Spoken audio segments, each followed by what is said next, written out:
This is Wednesday, March 6th. Happy to be back. Excited to be back. It was a good game of games yesterday in the association. The Raptors got slapped. Let's just start off with the Raptors game. Raptors versus Pelicans. Obviously, first game without Scotty was against the Charlotte Hornets, and it was with a team. Yeah, the Charlotte Hornets are better than their record, right? But we've seen the Hornets play pretty bad this year. Have Coach Steve Clifford coming out and saying that it's not even a problem about their work ethic. They're working hard. It's just they're just not good enough. And it comes down to that where you're looking at that, right? And it's funny. It's funny because for the Hornets, I'm surprised that they weren't able to beat the Raptors without Scotty Barnes, because the Pelicans game, we see the Pelicans come in, and the Hornets have been playing much better since the All-Star game as well, but we see the Pelicans come in, and I mean, from the first quarter it was a mismatch. Obviously with the length, you got Jonas Valanciunas down the block. Really good seeing him back in Toronto again. From that early 2015-18 Raptors, man. Those are the good times, man. Those are the good times. Those are the good times. And just seeing him. Zion was on a tear. I think Herb Jones was also on a tear. Let's check out the stats right now. Let's check out the stats. Herb Jones had 17. Zion had 16. Trey Murphy, the third, was the one that was on a tear. He had 34. He was like 10 of 14 from three as well. You follow me on my Twitter, the GameTime Gazette on Twitter. We were talking about it. Well, I was posting highlights about most of the games that were going on, and the only highlights to really post about on the Toronto Raptors game was really that Trey Murphy game. Zion had a few cool dunks as well, but looking at that game, it's like Raptors. Not only were they mismatched, but they also looked pretty lazy. It looked pretty lazy coming out and what they were trying to do, and it just didn't feel like they even were trying to win as hard as possibly they can. I mean, a lot of turnovers there, and we seen a lot of play from most of the guys on the roster as well. All the guys got minutes to last night, and made sense. It was it was a blowout early. We were down 20 first quarter. We were down like 25 at the half. Down 30 points at one point. Lost by, I believe that's 30. Might be 29. No, that's 39. Almost by 40. Just looking at that, at least we got to see Javon Freeman-Liberty. Javon Freeman-Liberty got his runs in, seeing him come touch the floor. Grady Dick had a kind of low game. He had 12 straight games with the three-point made. Didn't make a three last night. Gary Trent Jr., Emmanuel Quickley, and RJ Barrett and Kelly Olynyk. Those guys were the only serviceable guys yesterday, but they were really turning the ball over a lot.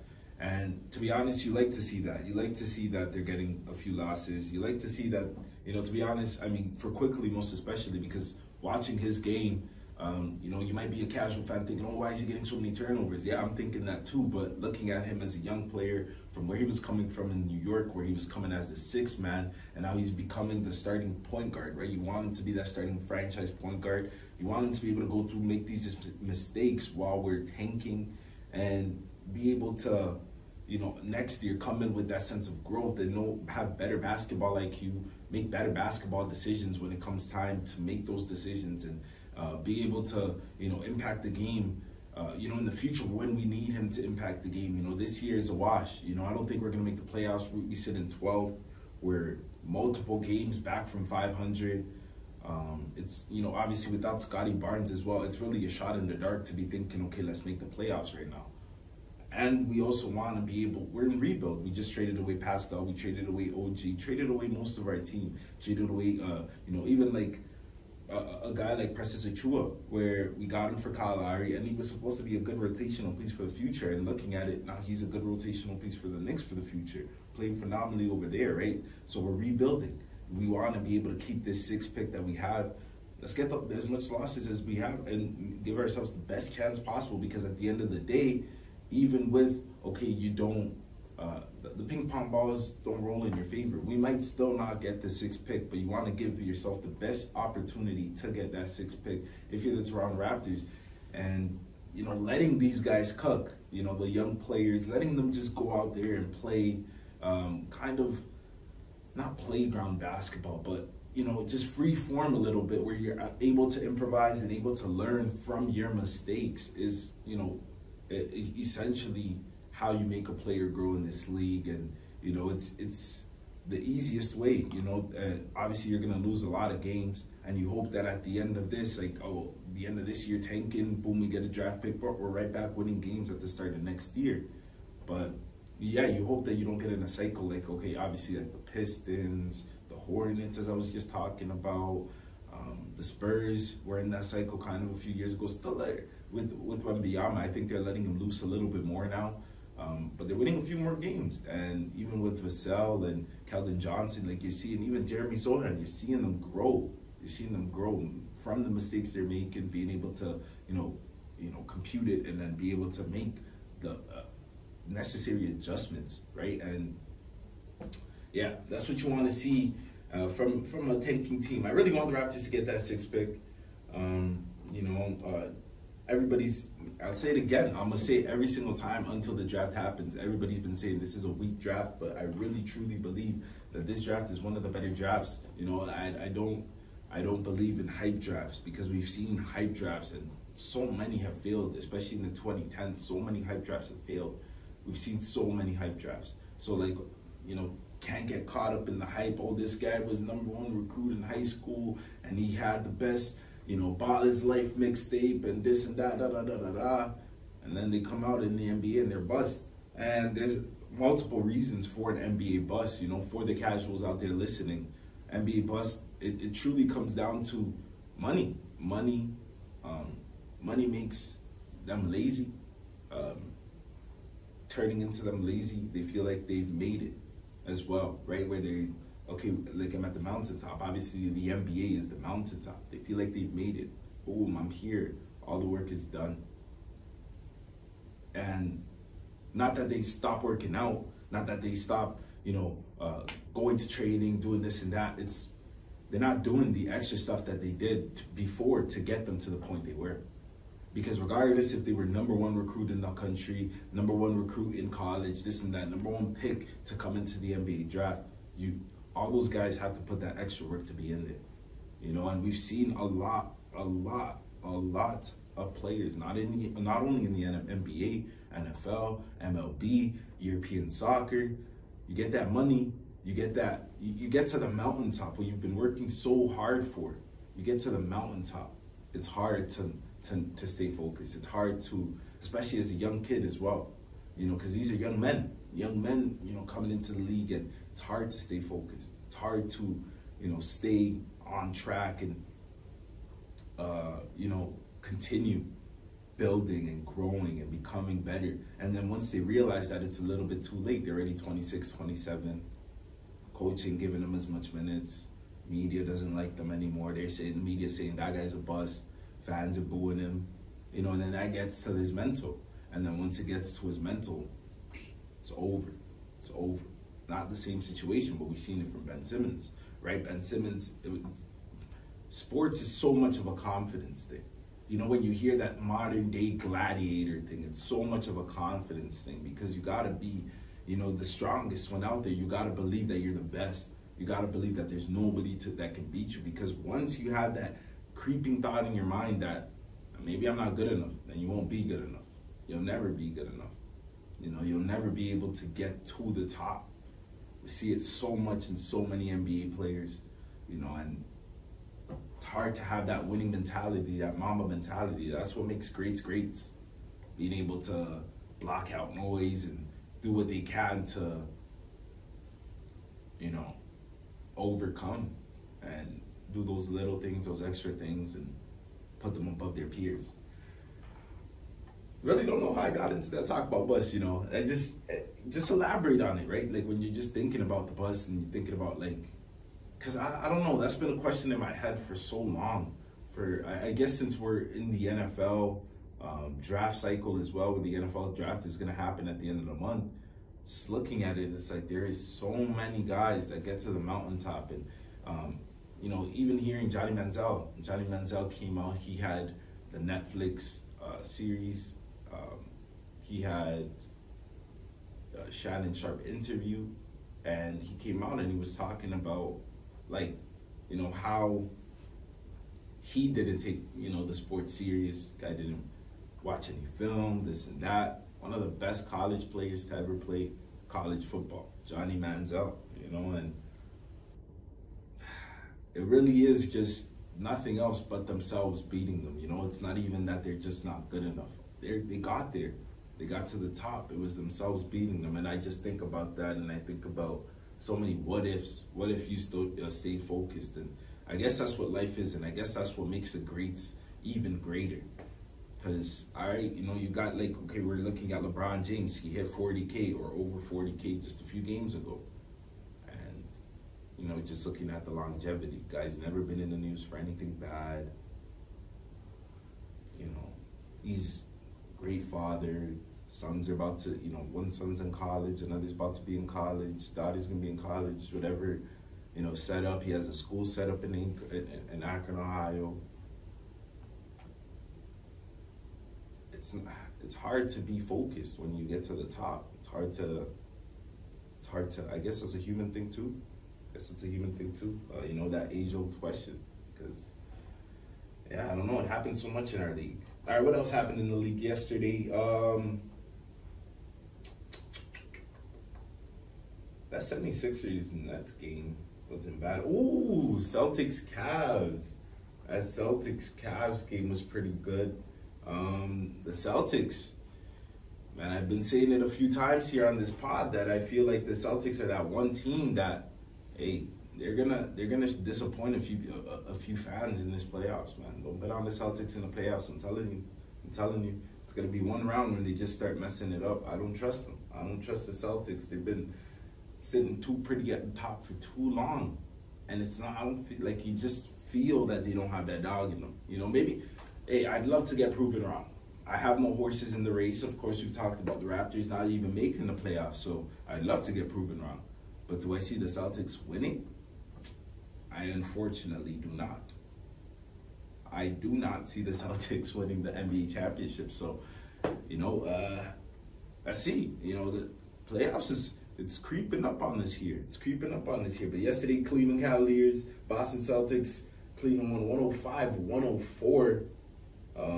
Dean Wade went off at the end there. D Wade, he had 3 points in the first half, like 209, something like that, 205, something like that. And then he came back out second half, or not even second half, fourth quarter, outscored the Celtics in the fourth quarter by himself, had 20 points. Celtics had 12, or 17, sorry. Celtics had 17 points in the fourth quarter. Disappointing. And then, Dean Wade, 20 points, and then with the game-winning dunk as well, posted it on GameTime Gazette Twitter. Go follow that. We post everything. And we also posted the Champions League games. Before we end, I wanted to talk about the Champions League games real quick. We're looking at the Celtics. I've been talking trash about the Celtics all year long. We'll see when the playoff comes. I won't say too much. Man. But, we got Champions League today, so we got Copenhagen against City. Aggregate 3-1, that's going to be, all right, City's already moving on.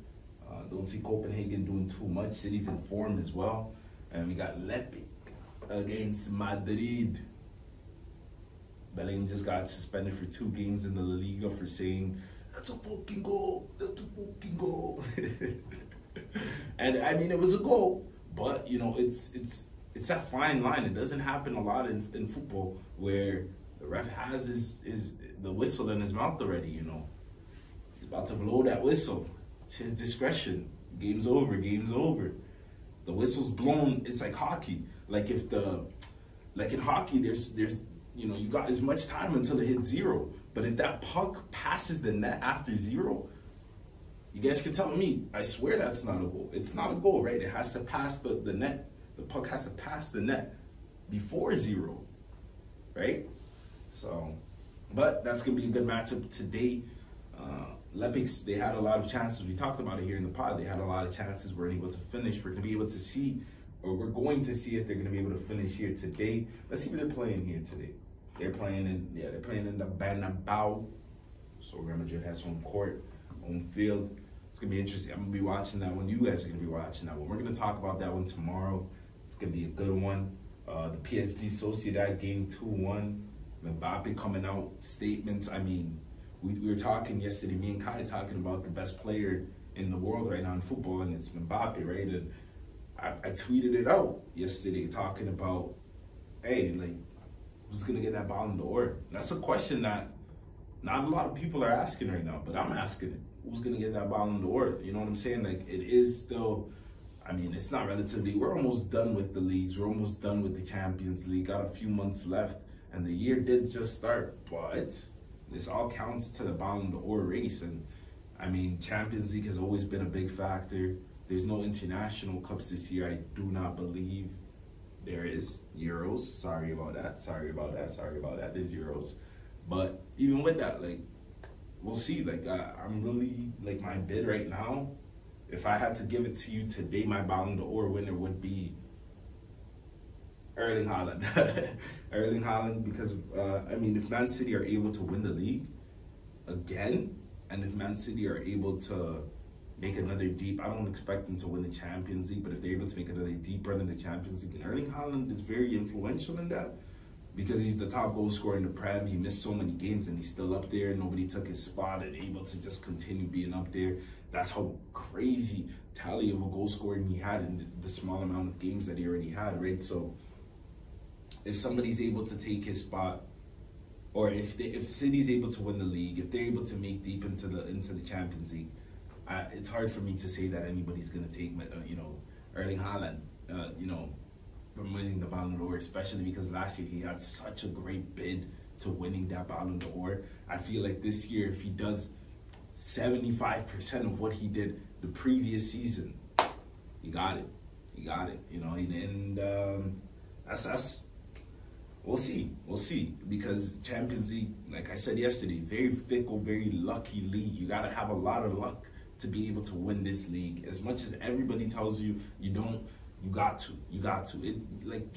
I want to hear the argument on how you can't. It's not just about skill, class. It's about luck. You have to have a little bit of luck and a little bit of class, of course. But that luck is a very important part, especially in the Champions League. Like the Prem, the league, your league domestic title is much harder to win because it doesn't have that luck. It's skill, it's class. You're better than everybody else, you'll win.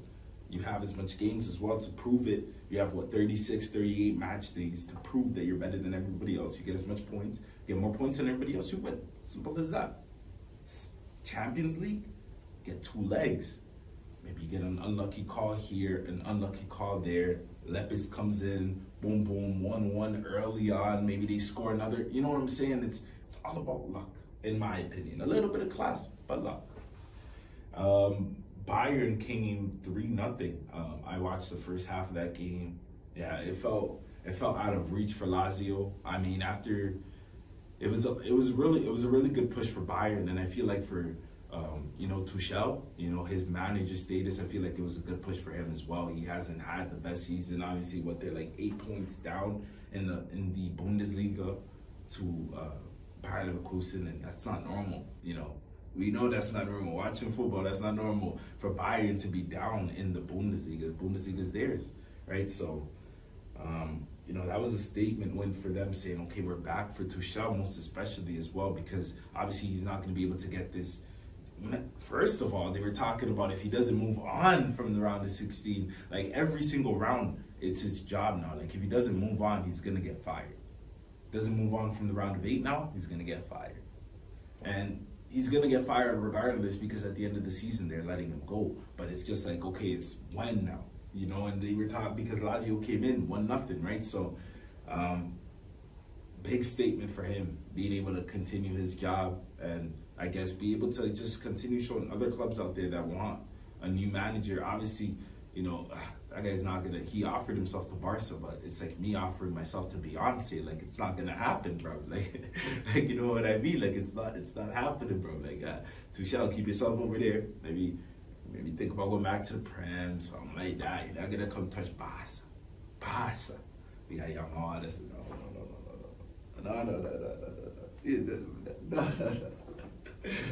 But yeah, that was a big win for him. Big win for his status. I'll just leave it at that. You know, I had fun talking with you guys today. Obviously, I was here on my solo dolos, and it was fun. It was real fun. Obviously, if you get to this point in the video or the pod, wherever you're listening at, YouTube or any of those podcasting listening platforms, let me know what you think about this video, this podcast. Let me know about the thoughts that you had on anything that I talked about. I feel like I had so much more to talk about. Just time constraint here today.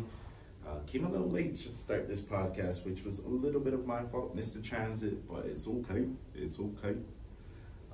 We'll talk about it tomorrow. We'll be back tomorrow. Leave it for tomorrow. You know, I got a lot of like life stuff to talk about too. Tell me if you guys want me to talk about some life stuff. That Ryan Garcia. I mean, it's part of sports. It's part of sports.